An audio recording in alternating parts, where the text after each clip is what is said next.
Olá, muito boa noite, bem-vindos a essa grande entrevista desta sexta-feira. Como fazemos, já é praxe, né? São 5 anos já de programa, né? Você já se acostumou um pouco com o formato, que é muito simples, o importante é o conteúdo que ele possa ter. Nós estamos recebendo também um convidado, como eu digo lá nas minhas chamadas, sempre um convidado interessante. E vocês vão ver quão interessante é esse grande professor, que é o Beto Gussi. Beto, muito obrigado. Obrigado pelo convite. Obrigado. Boa noite, telespectadores. Programa semanal, agenda apertadinha, aquela coisa toda, né? Mas você estava na minha lista. Prosa boa. Estava na Sevandija. Brincadeira à parte, né? De mau gosto. Beto, que bom tê-lo aqui, né? E o que motivou a sua vinda aqui, além de você ser um professor de História da Arte, de História, historiador, formado em Ciências Políticas, o campo é bem vasto para você, né? Amplo. E você sempre deixou um excelente trabalho, é muito querido pelos alunos, é o fato de você ter ido à Rússia, né? Eu falei, puxa, a Rússia está vivendo um momento estranho agora, esse Putin, né? Muito esquisito. Muito esquisito, vamos chamar o Beto para ver o que ele acha de tudo isso. Eu vou apresentar seu breve currículo, você tem muito mais que isso, mas breve para televisão é tempo, né? E time is money. Beto Gussi é formado, o nome dele é Roberto Wagner Gussi. Isso. Tem um nome bonito, de diplomata, de embaixador lá na Rússia. Beto Gussi é formado em Ciências Políticas pela Unicamp, a universidade das mais famosas. Puxa, a Unicamp está na frente da USP agora. Você viu lá? O último ranking da Folha? Domingo é vestibular agora. Vinha com uns trabalhos interessantes. Que coisa, hein? Comendo por fora, como diz o mineiro, hein? Ele é, então, formado, ele é um cientista político pela Unicamp e tem especialização em História da Arte pela FAAP. Professor de História da Arte por extensão, no ensino médio e pré-vestibulares. Na área de pré-vestibulares, ele fez aquilo que eu fiz também, chama professor quilômetro rodado. Você recebe por quilômetro rodado, que eu recebi. Olha... Você já mediu sua quilometragem, Beto? Olha, Cassone, a quilometragem semanal continua longa, viu? Quantos quilômetros você faz? Ribeirão Preto, Uberaba e Uberlândia. Meu Jesus. Né? Então, toda semana. Mas faz tempo, né? Faz uns 30 anos que eu faço isso, então não tem novidade.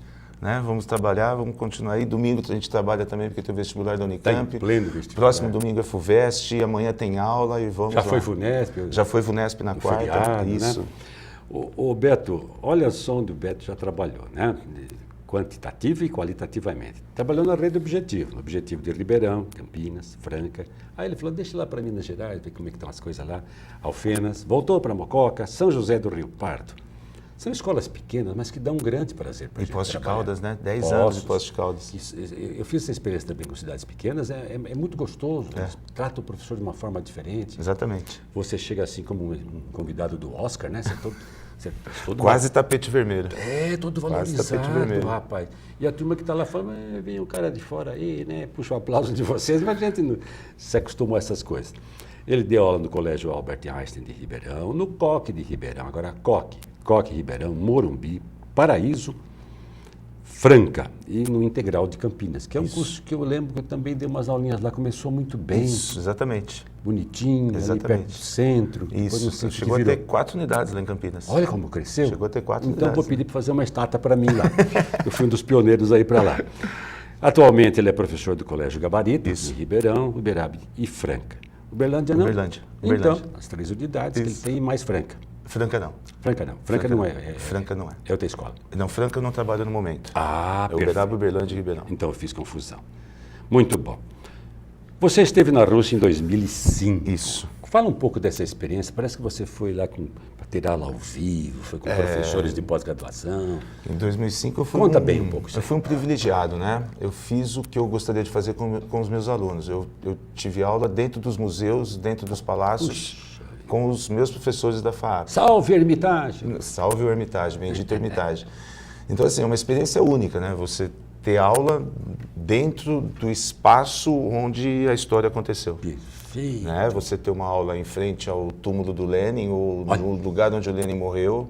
Em loco. Com alguns guias que falavam português bem razoável, 2 guias chamadas Irinas, Elas, assim... Russas falando português? Perfeitamente, Cassiano. Com aquela voz melódica? Quase com sotaque. Olha só!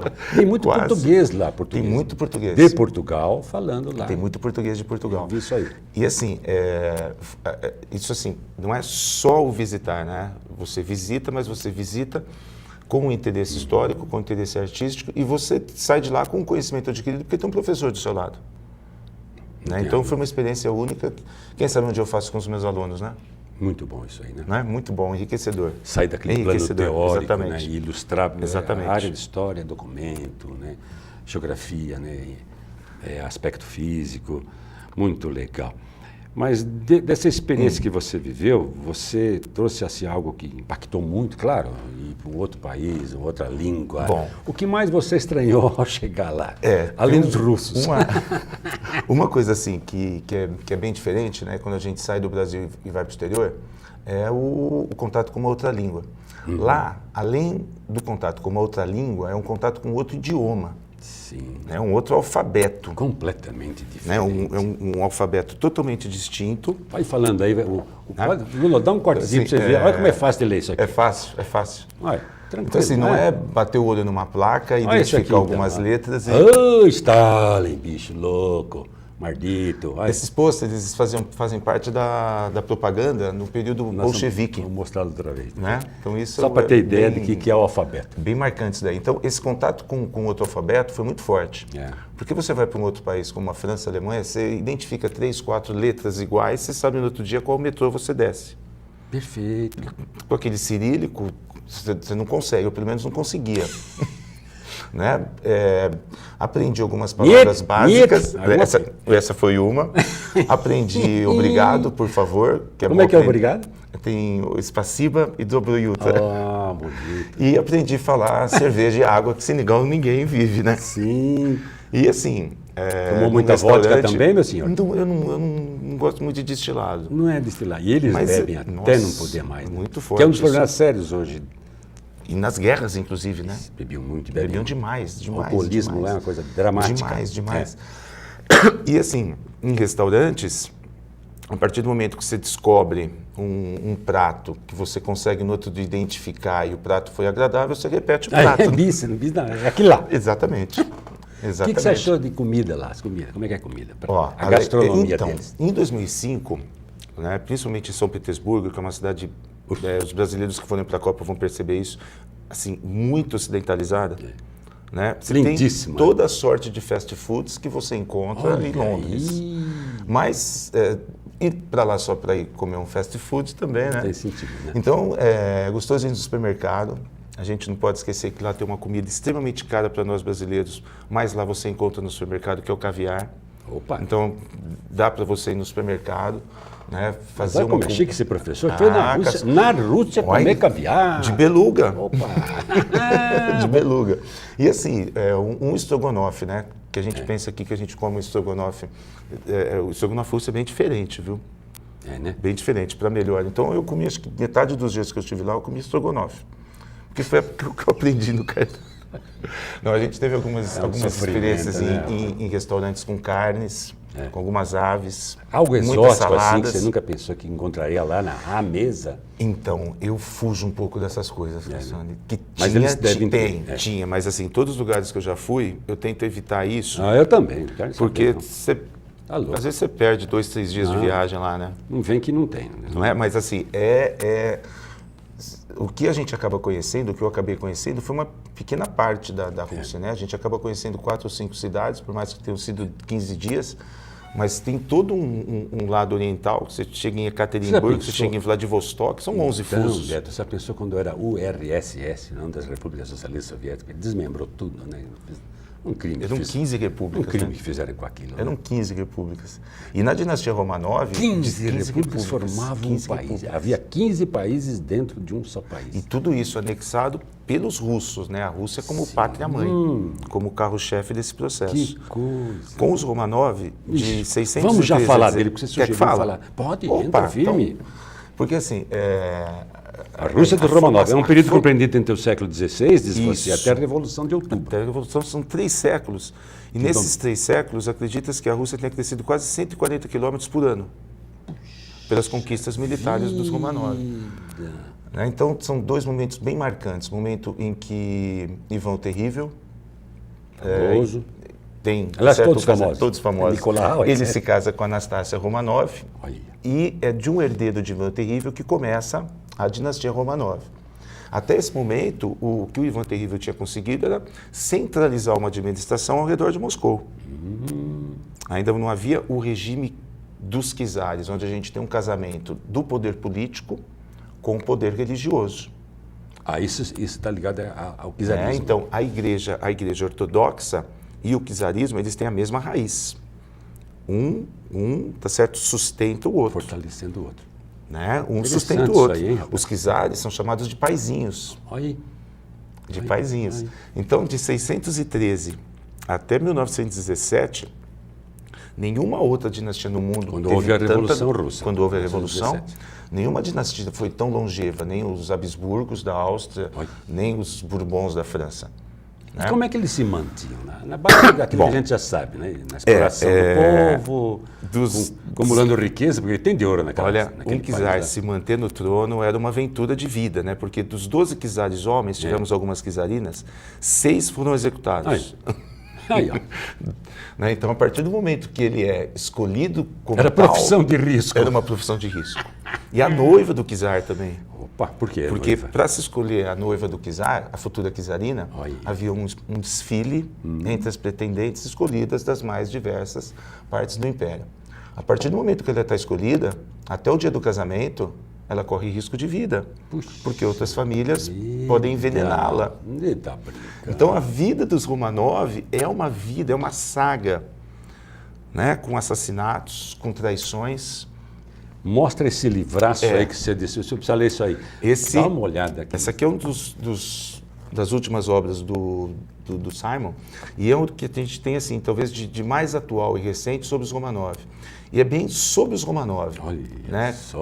Como a história, como a sucessão acontecia, como as traições aconteciam, como em função das traições, tanto de homens quanto de mulheres, eles conseguiam se manter no trono.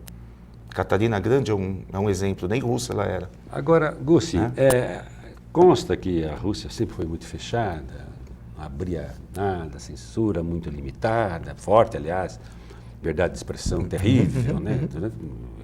Qualquer tipo de regime. Quando começou a abrir, aparecer umas coisas assim, inclusive na sua área, que é de pesquisa, de história, porque é riquíssima a história da Rússia, né? Imagino. A gente, assim, eu como estudante, como aluno, eu vivi um período da Guerra Fria, e quando eu comecei a dar aula, a gente estava vivendo o desmanche da Guerra Fria. Então não se falava nada da Rússia? Nada, fechado. Nada, assim, nem do passado Romanov. Então, vazava nada. Não se falava nada. Impressionante. Nada. E era até difícil entender um pouco o fervor do nacionalismo russo. Que é uma coisa obsessiva. É uma coisa obsessiva, essa é a palavra. É verdade. O nacionalismo russo é uma coisa assim, é fascinante. É uma coisa que, se no Brasil a gente tivesse metade desse nacionalismo, talvez hoje no Rio de Janeiro não teria acontecido o que aconteceu. Quer dizer, eles colocam o país acima de tudo, é isso? Acima de tudo. Xingue a mãe de um russo, mas não xingue a Rússia. Porque assim, usando um vocabulário bem atual, né, vamos combinar que todo mundo deu uma invadidinha na Rússia. Sim. Os mongóis, os tártaros, os suecos, os franceses. Napoleão. Grande Napoleão. Os alemães que romperam o pacto. Consta que eles perderam a guerra quando se meteram a ficar lá em Stalingrado. Foi ali que o gelo... Em 43. Apesar de toda a prática que o alemão tem de regiões frias. Não aprenderam com Napoleão. A resistência de Stalingrado. Exatamente. Drummond fez um lindo poema sobre Stalingrado. Sobre Stalingrado? É lindo demais, né? E há filmes também que tratam a resistência deles. É uma coisa... assim, isso minou o exército alemão. É muito difícil um russo que não tenha um parente morrido em conflito. Alguém que tenha, ou na Segunda Guerra, avós, bisavós. Né? Então, a história das famílias russas é uma história onde o passado garante e marca nessa defesa pela terra, esse amor pela terra. Agora, muito forte certamente isso. Lá o militar deve ter muito prestígio. Não é essa imagem do militar? Na Coreia do Norte, dão um valor extraordinário para isso. Eu acho que hoje, assim, tem muito a ver com a idade. Sim. Tem muito a ver com a Respeito idade. aos velhos Exatamente. eles têm? O respeito aos velhos é natural. Né? Agora, tem duas novas gerações que vieram depois de Yeltsin. Né? Então, você tem uma geração que veio imediatamente após Yeltsin, 91, 92. Então, foi a geração que viu todas as transformações da Rússia. E essa geração que viu essas transformações em 90, hoje já tem seus filhos. Tá vendo? Que já são educados em inglês também. E é uma outra cultura, E é uma outra cultura. mentalidade, Então, certamente. hoje eles andam com uma camisa de um time de basquete norte-americano. Está né? muito ocidentalizada já a Rússia? Algo impensável um tempo atrás. Está muito ocidentalizada a Rússia, ocidentalizada já, porque a França já se rendeu, todo mundo se regiões rendeu. como São Petersburgo, uma cidade tá certo, com 2 milhões de habitantes, totalmente cosmopolita. Bacana, você vai pedir isso. informação, você pode conversar em inglês, que as pessoas vão te atender. Em plena Rússia. Em plena Rússia. Se você vai para Moscou, aí é bom você procurar uma pessoa mais jovem para pedir essas informações em inglês. Agora, mais sentido interior, como Ekaterimburgo, ou se for para o outro lado, né, onde a gente tem Vladivostok, aí é uma outra Rússia. Que coisa. É uma outra Rússia. Até o biotipo é diferente. Mas presa ao passado. Presa ao passado e com Tradicional, biotipo conservadora. diferente. Exatamente. Em Ekaterimburgo, outro dia teve uma matéria muito boa na TV, que muitos magnatas russos, ao morrerem, eles estão nos seus túmulos colocando um pouco dos seus bens. Olha só. Ostentação. Coisa. Coloca o carro antigo, o restaurante que ele frequentava, que é essa geração de ricos que se formaram em 90. Uma casta que havia ali, né? Exatamente. Uma casta. Né? Herdeiros da desmontagem de todas as empresas estatais que foram formadas durante o período socialista. Agora é curioso, tinha que nascer lá essa velha discussão do proletariado mesmo, né? Trabalhadores univos, né? Tinha que nascer ali, porque não tinha voz, né? O povo não tinha voz, não tinha vez, não tinha nada. Não decidia nada. Nada. Né? Durante os Romanov, período muito obscuro. Servidão, né? A servidão na Rússia foi até 1851. Olha só. O Brasil, em 51, já tinha acabado com o tráfico de escravos. Olha só. Né? E a Rússia estava acabando com a servidão. Então, quando aconteceu a Revolução em 1917, a Rússia era o maior país da Europa, o menos industrializado, o menos urbanizado, com o menor grau de alfabetização. Um país assim onde as ideias do Marx talvez não vingassem, porque não havia uma indústria forte para ver um trabalhador explorado por um processo capitalista. Sim. Né? E o que aconteceu lá, tá certo, aí tem muito a ver com a liderança do Lenin, que acreditava na liderança do partido. Esse foi a grande figura histórica. Conduzindo um povo. Um grande líder. Exatamente. Né? Lenin mas viveu pouco, né? Porque 7 anos depois ele morre. A Revolução em 17, em 24 ele falece. Fazendo uma oposição, protagonista e antagonista, depois me aparece um Stalin, quer dizer, jogou tudo fora que o cara fez, então, os avanços registrados por Lenin. É uma coisa que tem que se pensar, uma né? ditadura monstruosa, matou gente, cara, desgrama. Que assim, internamente mais que o próprio Hitler, né? Olha só. Internamente mais que o próprio Stalin, Hitler. Né? Ditadura stalinista. Ditadura stalinista. E ao mesmo tempo, com o Stalin, ele preparou o país para colocar um homem no espaço. Assim, e aí, quem chegou primeiro? Eles foram eles ou... Não é assim, um país que abre o século, É. sendo menos industrializado, menos urbanizado. Na década de 50, coloca um homem no espaço, em 60, coloca um satélite, coloca uma cadelinha. Uma bomba atômica, coloca, tá certo, uma astronauta, Tatiana, primeira mulher que vai para o espaço. Então, por mais que a gente tenha esse lado opressor do Stalin, a partir do momento que ele assume, né, e com os planos quinquenais, você planejar a economia por períodos de 5 anos. Aí. O que precisa no primeiro momento? Quer industrializar? Não adianta querer industrializar se não tiver energia elétrica. Tem que ter hidrelétrica, tem que formar engenheiro, tem que formar químico, tem que formar físico. Não precisa formar pedagogo agora. Forma depois. Depois, né? Então, em 15 anos, né? Em 15 anos, ele fez com que a indústria de base estivesse preparada para um salto tecnológico. Tá vendo? E aí veio uma guerra, né? Que é a Segunda Guerra. E aí, num determinado momento da guerra, tivemos uma aliança. Estados Unidos, Rússia, na época já a União Soviética, contra a Alemanha. E aí você tem um pouco de transferência de tecnologia. E você, como historiador, aceita a ideia de alguns historiadores que categoricamente afirmaram que a Rússia foi definitiva para eliminar o poderio do nazismo? Ah, sem dúvida A nenhuma. entrada da Rússia, a Rússia segurou, morreu muito mais gente. Sem dúvida. O inglês esperou, né? O inglês segurou lá um pouco, o americano esperou todo mundo. Sem dúvida nenhuma. Desembarque na Normandia, estava tudo pronto, já estava pronto para lotear o mundo. E, sim, alguns anos depois da crise de Nova York, não tem mais desemprego. A guerrinha resolve Pronto. Né, os E, problemas. aliás, os americanos ficaram especialistas nisso, né? O Trump está louco para arrumar um conflito, para vender arma, né? Eu não sei se ele está ou se ele mas... Né, porque os republicanos são belicosos por natureza, né? A gente, inclusive, assim, você falou do Trump, mas a gente tem dois personagens muito interessantes, né? O Trump nos Estados Unidos e o próprio Putin. O Putin e a China agora, hein? Né? São personagens... Está falando de galo, hein? E é um jogo de xadrez, né? Você muda uma peça errada lá no Báltico, compromete a situação no Oriente Médio. Isso que eu queria saber, ficou por finalzinho, a questão geopolítica, né? Tá. Como é que... Mas vamos deixar por formar a fim. Rússia? Hã? Vamos formar a Rússia?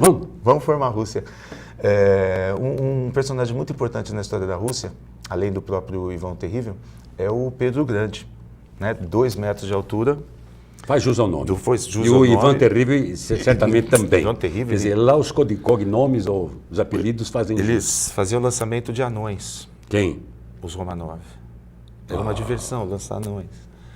Lançar anão? O Ivan Terrível na infância dele... Aqui não tem um jeitinho de lançar político? Olha, mas ia faltar lançador. Desculpa.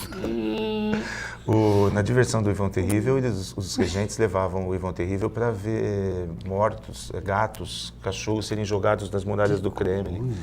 Então a história dos Romanovs... Coisa mórbida. E voltando no Pedro, o Pedro Grande, assim, ele percebeu que a capital sendo em Moscou, 800 quilômetros do litoral, a Rússia continuava em si mesmada. Então ele, aos 24 anos, fez uma viagem para o Ocidente, conheceu Amsterdã, conheceu a Holanda, foi para Londres, foi para a França. Ficou 1 ano fora. Trabalhou com os marujos, trabalhou com os marinheiros na construção de barcos. Olha aí. Viu o que aconteceu em Amsterdã, uma cidade que surgiu de um pântano, às margens do rio Amstel, e levou essa ideia para a Rússia. E essa ideia se transformou em realidade em São Petersburgo. São Petersburgo é uma cidade na latitude 60, é a mesma latitude do Alasca.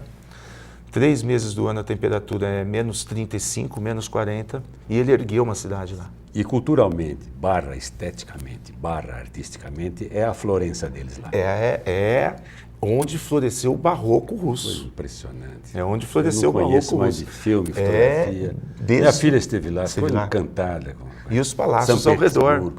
Né? Os palácios ao redor, todos lá. Uma coisa diferente. Uma coisa... Ele foi muito hábil. Quer dizer, assim, São Petersburgo foi construído como um job escrava, né?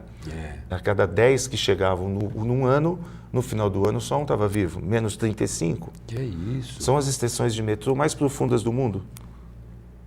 Porque se você fizer a estação de metrô... Metrô russo de quando data? É um dos primeiros do mundo. Se não me falha a memória, na década de 1870... Se não for o mais velho do mundo. Se não for o mais velho. Fica por aí. Londres ou Moscou. Isso, tá Londres ou Moscou. Como é aquele solo permafrost, é um solo congelado, se você fizer a estação do metrô num 50, 40 metros, no verão aquilo lá fica instável. Então tem que ir a mais de 100 metros. Meu Deus. Por isso que o atentado no metrô de São Petersburgo é algo bem pensado, como houve um tempo atrás. Viu? Que pega a coisa lá na base. Então, assim, a formação dessa Rússia que se abre para o Ocidente passa necessariamente por Pedro Grande. Agora, por que essa obsessão de riqueza, pelo menos dos czares, enfim, durante muito tempo o poder esnobou nesse sentido, né? Riqueza, ostentação. Por quê? Isso é da cultura deles, mostra que é civilizado, que é desenvolvido, que é rico. Até Pedro Grande, eles eram ricos e eles eram donos da maior quantidade de terras na Rússia. Mas não havia ostentação. A ostentação vem muito depois, quando a Rússia se abre para o Ocidente. Porque começa a receber... nós temos banana. Isso, vai receber um diplomata francês. Eu tenho que mostrar que o meu palácio é tão belo quanto o Versalhes. E é mesmo. E é mesmo. Se não for mais. E é mesmo. E aí vem Catarina. Catarina Grande, que é alemã, se casou com Prússia. um neto. Ela é prussiana, mas um daqueles pequenos reinos que formavam a Prússia. E ela se casou com um neto do Pedro. Um rapaz assim, que além de ter sido atingido pela varíola e marcou o corpo dele. Gente, a varíola. Matou muita gente.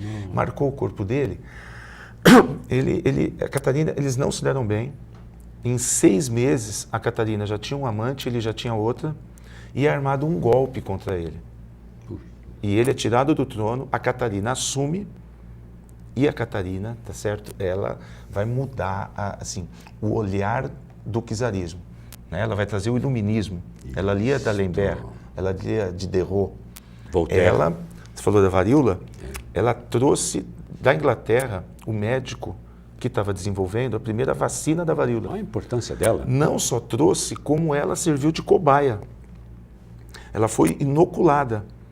Os doentes com varíola, eles foram, inocularam, abriram a pele dela, porque era assim que se fazia. E depois que ela fez, isso foi feito em São Petersburgo inteiro. Que coisa fantástica. Então, assim, são 2 personagens fundamentais. O Ivan na formação, o Pedro Grande na abertura para o Ocidente. Tá? E, aquela hora, agora há pouco você falou do Napoleão, o Alexandre I, que é o czar que vence Napoleão, né? Sim. Que é recebido em Paris, né?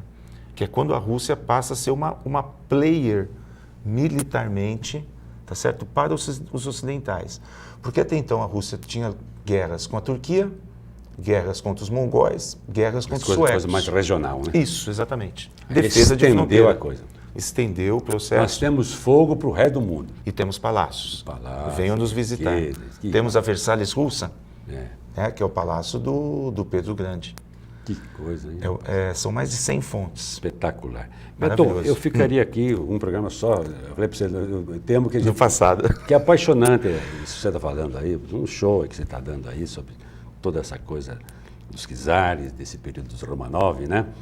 Mas nós precisamos avançar um pouquinho, Vamos lá. porque eu quero falar de umas coisinhas Vamos mais chegar no modernas século também, XX. se você me permitir.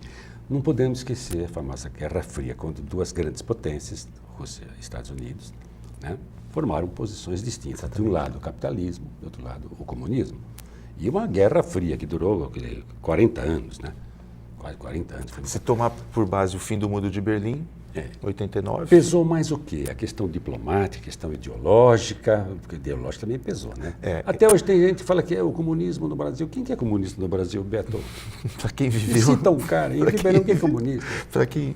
Olha, acho que o último foi o Oscar Niemeyer, né? Não é, é sumido mesmo. Acho que foi nem o Goldman Tem mais, gente né? que usa a legenda para se eleger. Eu penso assim, hoje os meus alunos hoje, 16, 17, 18 anos, que nasceram no século XXI, né?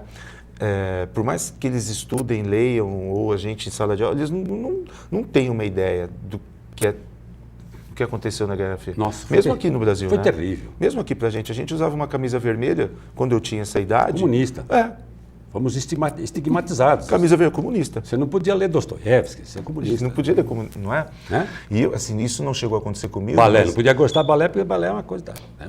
Exatamente. O máximo do balé está lá, ainda Olha, está o xadrez, lá. o xadrez foi Como chamava aquele proscrito. menino Mequinho lá, que sofreu Coitado, para burro? só ele. Sofreu para burro. Proscrito do esporte. Isto. Né? Então, assim,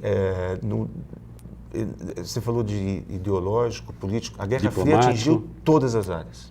Econômico também. Todas as áreas. A guerra atingiu o desenho Que coisa, animado. não deram um tirinho Atingiu a história e em ficou uma quadrinho. guerra psicológica, Tudo, né? ideológica. Assim, tecnologias como algumas coisas que a gente usa em casa hoje, né? Como do micro-ondas, que é o exemplo que todo professor usa, Sim. né? Que foi desenvolvido no cenário de guerra, tá certo? Tudo que a gente tem hoje das mídias, né? A internet surge nesse cenário de guerra. Você percebe? Né? De você ter uma comunicação velada, específica.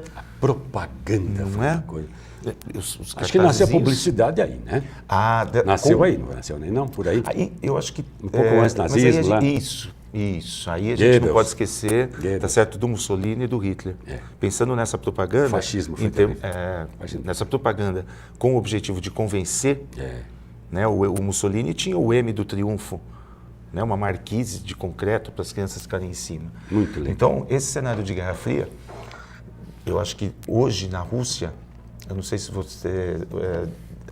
de uns 5, 6 anos para cá, todo mês de maio tem o desfile da Vitória.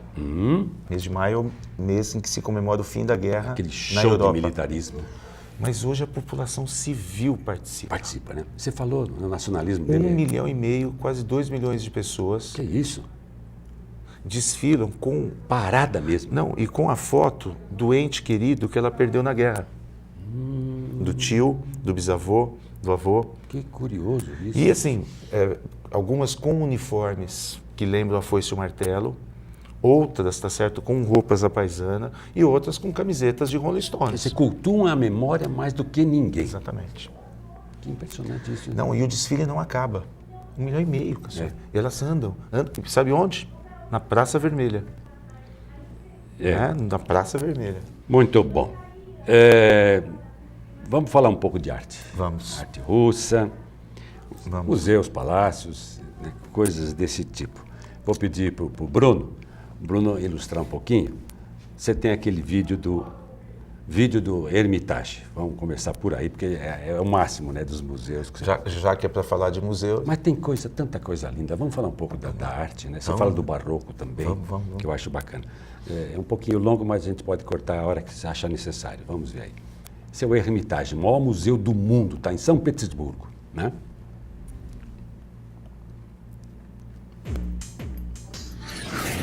Você pode comentar, viu? Olha lá, você pediu uma... Bom, o Hermitage não só é o maior museu do mundo, como tem a maior reserva técnica do mundo. Então, reserva técnica são os quadros que não estão expostos. Né? Aí a entrada dele. E a gente não pode esquecer que a Revolução Bolchevique foi aí. Né? O czar, tá certo, e a família, eles estavam dentro deste palácio, que é o Palácio de Inverno, quando os bolcheviques invadiram o palácio. Se não me falha a memória, é por esse portão esquerdo ali.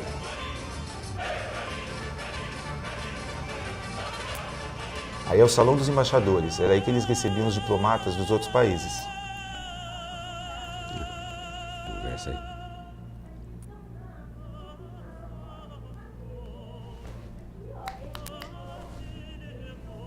Então essa aí é uma parte de entrada onde as obras ainda não ficam expostas. Esse daí para quem assistiu Tudo o filme... é suntuoso, né? Suntuoso. Para quem assistiu o desenho Anastácia, que tem aquela cena da dança no desenho Anastácia, é exatamente aí. Exatamente nesse lugar. E aí a gente já entra para a parte de monstruoso. Quantos metros quadrados tem isso? Isso é uma cidade, um museu. Em um dia só não é possível. Tem que fazer uma seleção e escolher as obras, porque senão você não consegue. E eles têm coisas ocidentais também. Né? Ali, ó, é a águia de duas cabeças, que é o símbolo dos Romanov. A águia tem que ter duas cabeças, porque o império é tão grande que uma cabeça olha para o ocidente, a outra cabeça olha para o oriente. E o relógio lá, famoso? Peacock. Peacock. Viu lá também? Logo na entrada também. Olha o lustre.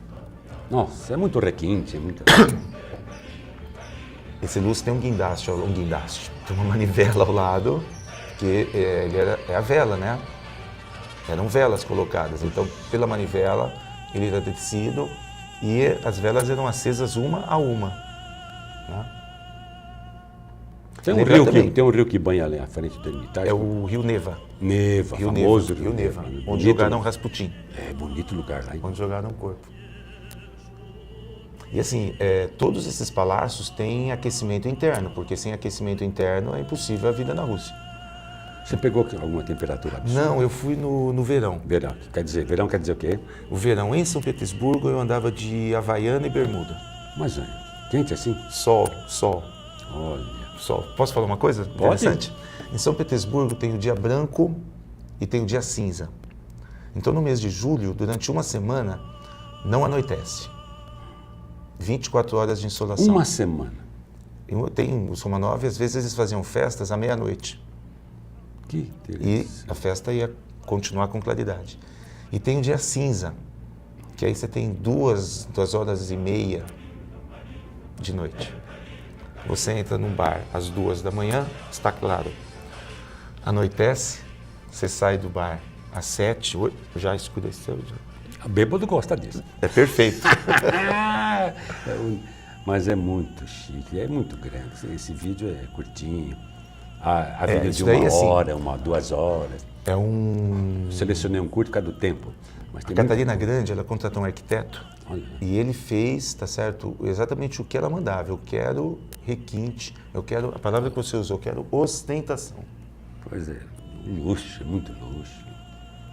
Um bom gosto, assim, tudo é. E até 2005, muitas salas desse museu ainda não tinham ar-condicionado, Cassio. Olha só. Então, no verão, o verão é quente, as janelas ficam abertas, entra claridade, entra vento quente, altera a luminosidade.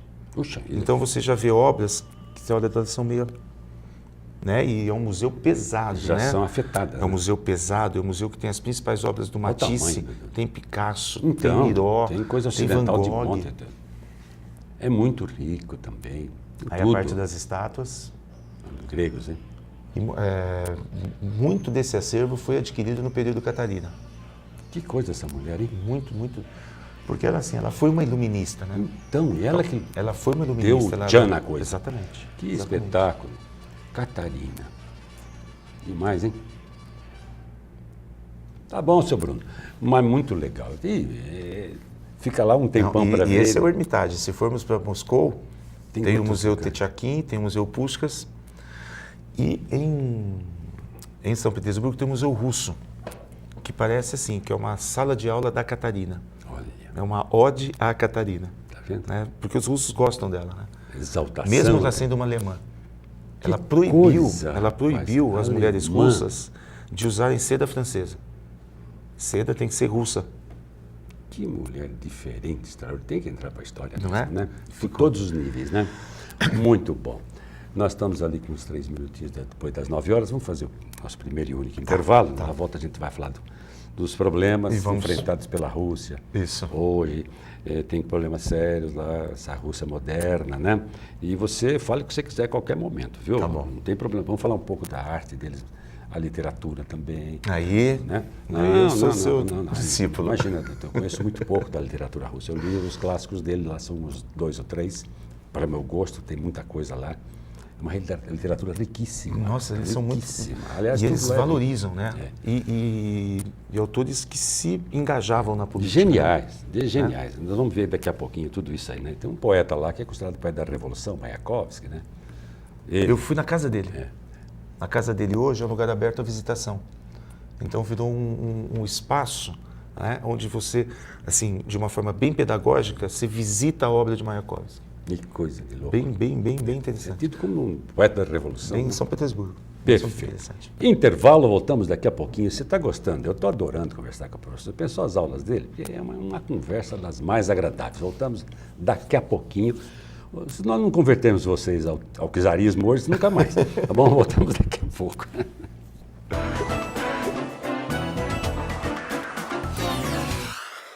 A Gran Steak é uma steakhouse surpreendente do início ao fim. Aqui você irá provar o frescor de nossas saladas preparadas na hora e servidas individualmente, para depois se deliciar com uma seleção impecável de carnes premium. Todas de raças britânicas e caracterizadas pelo alto nível de marmoreio. Tudo num ambiente sofisticado e inspirado nas melhores steakhouses do mundo. Essa é a Gran Steak, tão autêntica quanto nossa paixão por carnes. 16 3911 9009.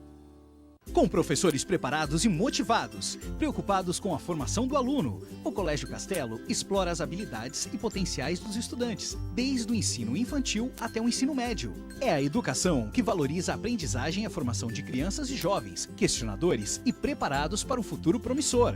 Conheça mais sobre o Colégio Castelo. Acesse colegiocastelorp.com.br. As matrículas estão abertas. Praça São Leandro, 56 no Jardim Paulista. Telefone 16 3624 1827.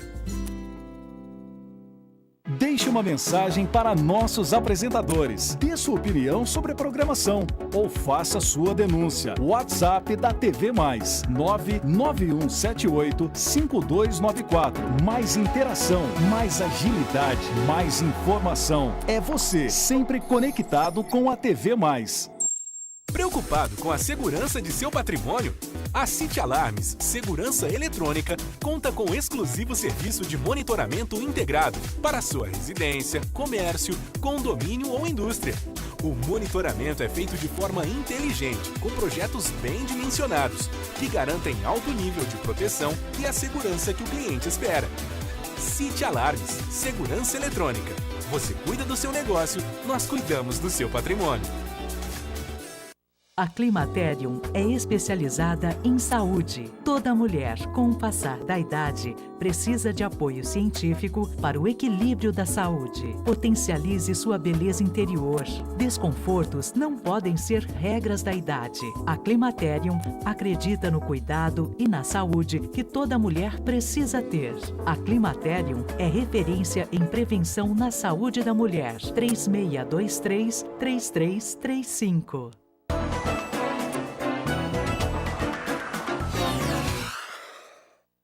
De volta para a segunda e última parte dessa grande entrevista. Olha, uma delícia, né? Falar com o professor Beto Gussi. Ele vibra com aquele... Você precisa ver as coisas, ele está empolgado com isso tudo. Qualquer dia eu vou assistir uma aula sua lá para vai ser um prazer ver toda a sua erudição histórica e essa competência didática.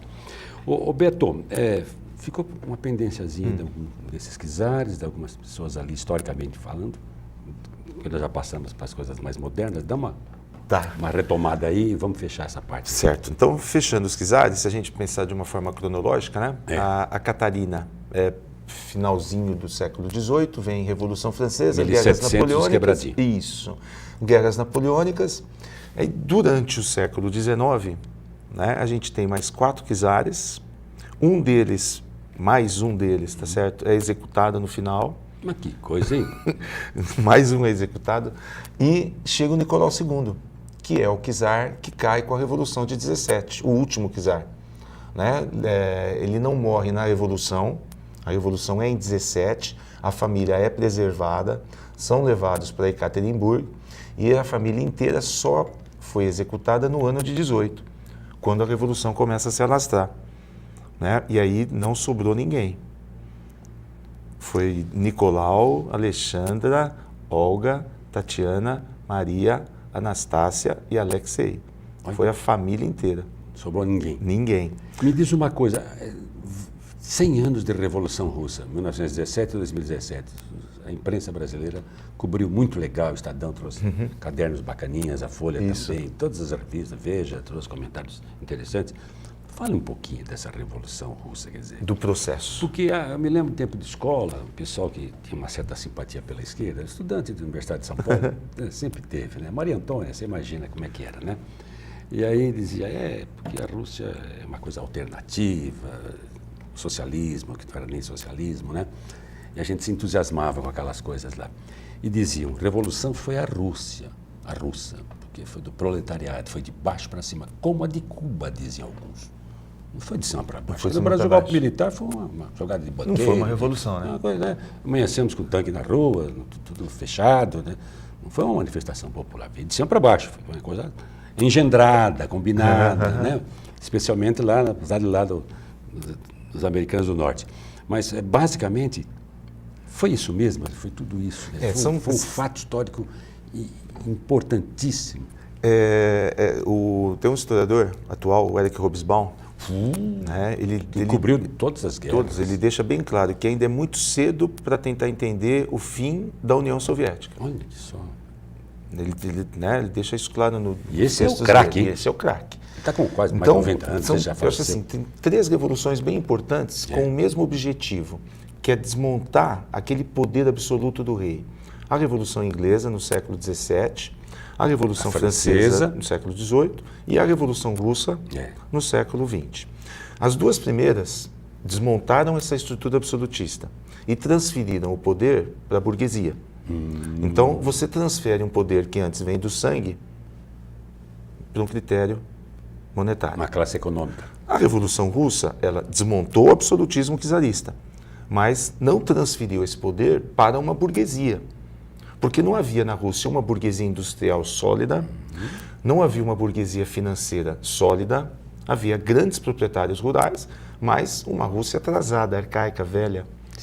Né? Então, foram 3 revoluções que se assemelham no seu objetivo, mas tem essa diferença no encaminhamento. Agora, para o povo, o que mais significado deve ter, então, é a Rússia. É a Rússia. Agora, não pode, assim, achar que o que o Stalin fez, ou o que o Brezhnev fez na década de 60... Não dá para abonar, né?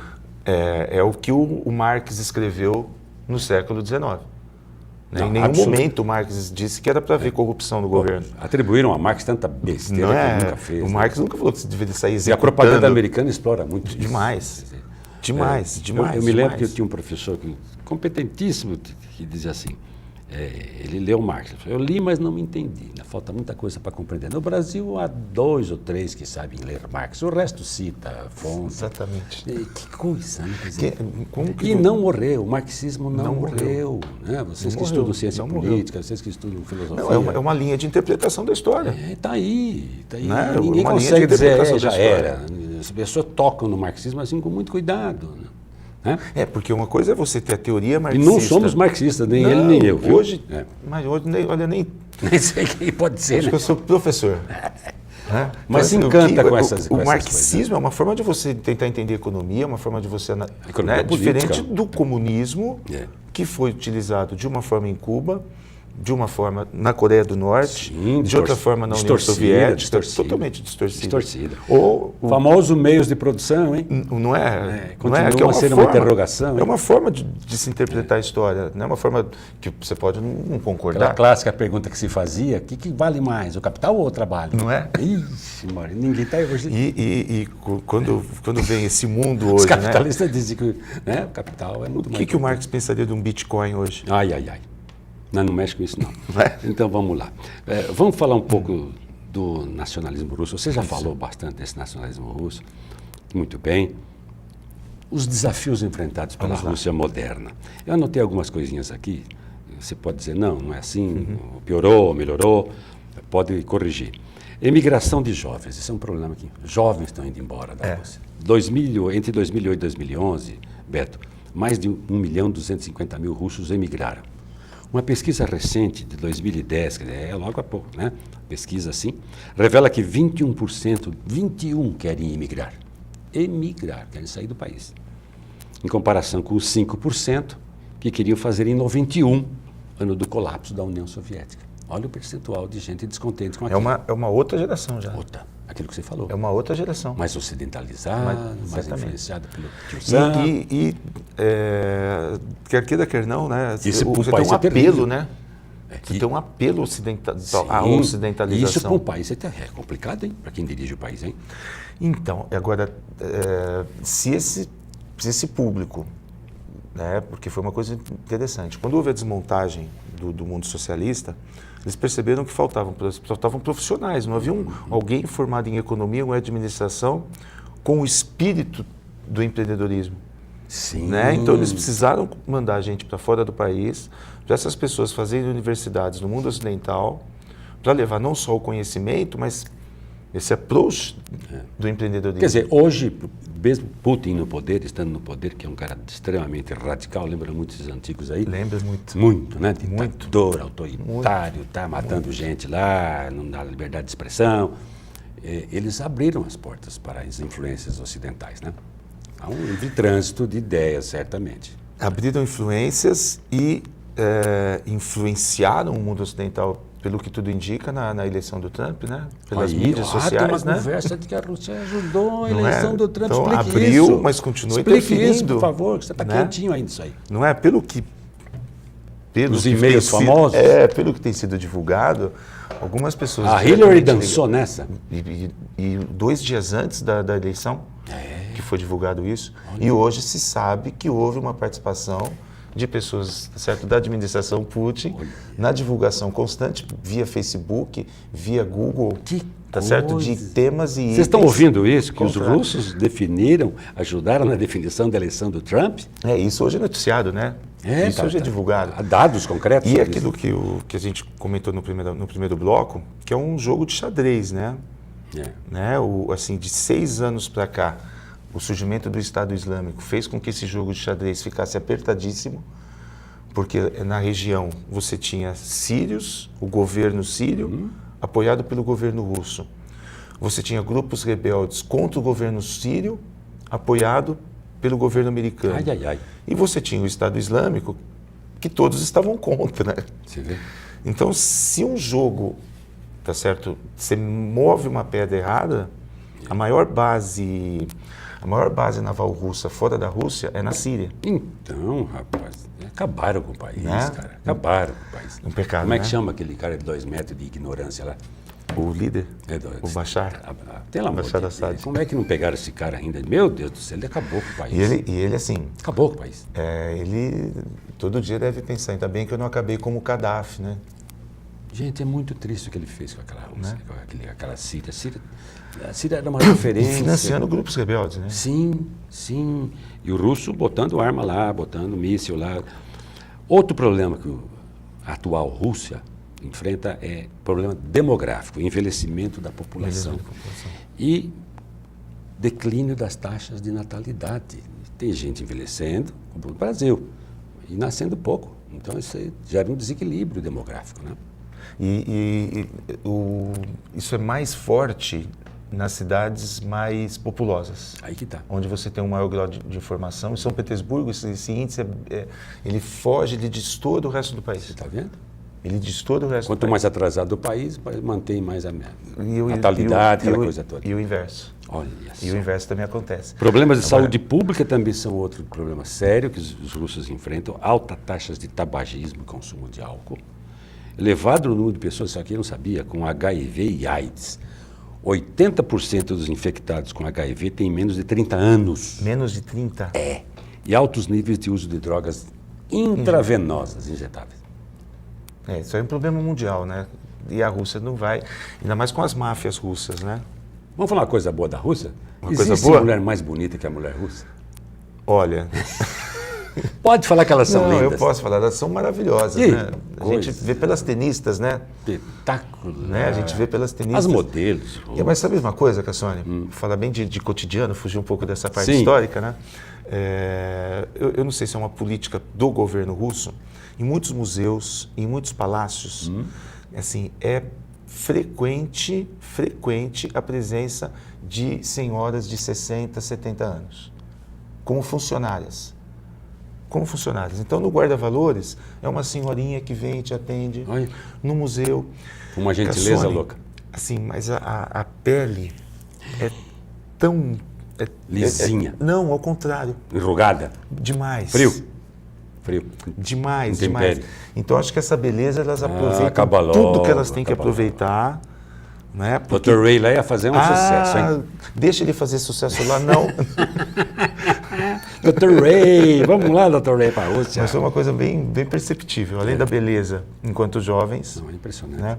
Mas assim, Os olhos, né? As cores dos olhos. São Petersburgo tem todos os problemas, viu? É. De andar na rua, você pode ter toda uma segurança em relação a atentados. Negros, você vê negros lá? Pouquíssimos. Pouco, né? E você atribui aqui a clima? Pouquíssimos. Talvez aí Meio raro, né? um sucesso que muitos brasileiros do mundo da moda façam lá. Ou o próprio sucesso assim que jogadores brasileiros fazem lá. são muito queridos, né? Né? Que são muito queridos. São Mas assim, Viram ídolos. pouquíssimos. Mas aí não só lá, né? Por exemplo, na Argentina também, né? claro. Você vê poucos negros. Outro problema atual da Rússia é o forte antagonismo em relação a Putin, entre jovens intelectuais. Ele está ferrado. Muita corrupção. Mão de ferro do governo. Controle da mídia rigoroso e da economia. Manipulação eleitoral. Total. Lá também, censura e propaganda nos meios de comunicação controlados pelo Estado. Perseguição de adversários políticos, empresários e críticos do regime. O Putin, ele tem um berço, né? Tá voltando ao passado, cara? Ele tem um berço, né? Ele foi formado na KGB, né? Ah, tá explicado. Né? A Tá KGB, explicado. para o telespectador, a KGB ela rivalizava com a CIA, Ele né? não é amigo Na do época Bolsonaro, não ficaram amigos. Tem alguma coisa em comum, assim? Olha só. né? Então, na época da Guerra Fria... Esse sorriso é comprometedor. Não, eu tô perdido para o ano que vem, você quer saber? 2. Estamos perdidos. Então, a KGB era o centro de formação da espionagem russa. Sim, que é forte. Né? Né? E o Putin foi formado ali dentro. Não. Ele foi Em formado matéria ali de dentro. delação premiada, é uma festa russa. Ali, hein? Hein? Ali, hein? Vai entregar? Porque assim, entre os mais velhos russos, você tem uma divisão, né? Entre aqueles que abominam esse passado soviético, e você tem aqueles mais velhos que usam até uniforme, se precisar. Né, que fazem da foice e do martelo, tá certo, o seu pilar diurno. Outra coisa, os psicólogos, os especialistas em comportamento, estão apontando a falta, esses jovens irem embora, se drogarem lá, é grave isso. Dá para fazer um paralelo com o Brasil, hein? Falta de perspectiva, baixo nível de instrução, intolerância social, culto de valores materialistas. Isso fere frontalmente todo aquele passado. Todo passado. Né? Todo passado. Né? E aí surgem as teorias radicais. Muito bem. Como é que fica? O problema ainda, que eu acho que vem de um passado, é o álcool, né? Bebem muito. O alcoolismo lá é muito forte. Isso Bebem interfere nas muito. relações familiares, interfere nas relações pai e filho. Talvez isso explique por isso que tem muita gente, né? E divórcio lá tem bastante? Porque deve ter pau d'água lá, pinguço lá naquele negócio lá, rapaz. Divórcio com causa, né? Então, Alcoolismo, né? não foi você que Porque me falou que as mulheres lá, foi lá um cara diferente, que não beba, tá com tudo, não tá prosa? Porque... Não, acho que não foi. Não? Não foi você que me foi falou eu, isso? não foi eu, Alguém não. me falou isso aí. Na Segunda Guerra, as mulheres alemãs, elas torciam para serem libertadas pelo exército norte-americano, né? Não pelo exército russo. Sim. Porque os soldados russos, além de estuprarem, eles vinham com aquele cheiro de álcool, né? Tem os relatos, né? Aí fica difícil. Tem os relatos. Então, elas... fazem jus à imagem, né? Aquela coisa meio troglodita, né? Meio... Pedro, O americano explorou isso muito bem. Pedro o Grande, com a comitiva dele em Londres, eles bebiam o brandy com pimenta. Ah, não. Aí danou. Isso é Com 2 metros de altura? Ainda bem que não tem ninguém com isqueiro por perto. Vamos falar um pouquinho do Dostoiévski, vamos falar um pouco, você falou, Mayakovsky, Dostoiévski, ele escreveu, esse eu li, Crime e Castigo, uma obra-prima, de 1866. Quer conhecer Rússia, leia Crime e Castigo. Crime e Castigo. Os Irmãos Karamazov, também li, faz tempo. O Jogador, esse aqui também é muito bom, Recordações da Casa dos Mortos, são livros clássicos dele. Mas a Rússia é pródiga em grandes escritores, quer ver? E não são livros que você lê e... acabei de ler, não. É um livro que te faz pensar, que te faz refletir, que te encaixa na sociedade. O garotão lá, o torcedor do Botafogo como você, já me disse assim, 1 minuto, pô, o tempo vai acabar. Ó, escritores, Tolstói, Nabokov, Gorky, Gogol, Anton Chekhov. Tem a Clarice Lispector, que é russa vivendo no Brasil. Compositores russos clássicos. Quem não ouviu Tchaikovsky, Lago do Cisne, Stravinsky, Sagração da Primavera, Prokofiev. Balé russo, Nijinsky, que é muito mais que Baryshnikov. Anna Pavlova, Baranova, tudo novo lá. Vaganova, Zakharova. Cinema russo, Eisenstein, que é referência ao Coração do Potemkin. Que é uma obra-prima. É isso aí, meu jovem. Então... Não deu para a gente dar aquela pincelada, mas foi muito legal. Você trouxe uma contribuição extraordinária. Podemos fazer o 2. Vamos, tem a muito, gente combina. Eu certeza. Só vocês me direm esse livro aí, ó. A gente fala. Vocês me direm esse livro aí, vai 10 programas. Nas vésperas da Copa do Mundo, quem sabe? Isto, vamos bater um bom papo.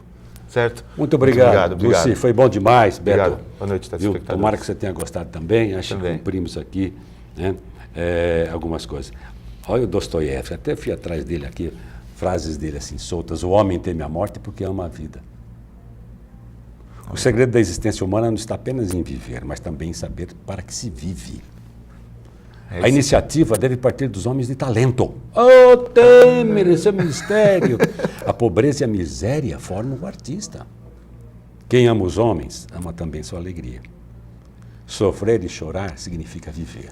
Tem um toquezinho. É a alma do povo russo. Muito bem, né? Aquilo que você viu lá. É a alma do povo russo. Gente, adorei esse papo, você deve ter gostado também, então anote aí que haverá uma reapresentação na íntegra, domingo, mas a gente sempre faz num horário diferente, 23 horas. Já acabou o Campeonato Brasileiro, Corinthians campeão, não deixou ninguém dormir, essa corintianada aí, foi uma farra do danado. Aliás, mereceu, né? Porque os outros foram muito pior que o Corinthians, pior que o Corinthians. Então, tem aí. E agora você já sabe que você pode... Você está aí vendo pelo Facebook, está prontinho o programa no Facebook. Quem não viu, pode ver. É um arquivo, um documento. Uma aula que o Beto deu aqui sobre a Rússia de ontem e a Rússia de hoje, tá bom? Facebook TV Mais Ribeirão, você encontra lá a grande entrevista de hoje. Um grande abraço, até a semana que vem. Bom final de semana, até nosso próximo encontro.